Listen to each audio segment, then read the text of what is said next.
How to unsave reels on your Instagram account. Hello guys, today I will show you how to unsave reels that you saved before on your Instagram account. Just watch this video until the end. You will go first on Instagram and open it. After this, when your Instagram is opening, I will just go here to my profile. Then I will go to this three line and click, and then I will go to save it. Then I will find all my saved things. For example, I will click here and go to reels here. For example, this is the reels that I saved before.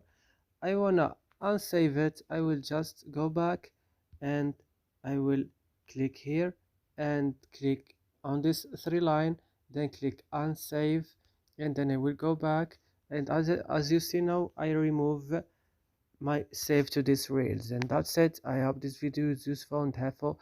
Don't forget to like and subscribe in this channel, and see you next video.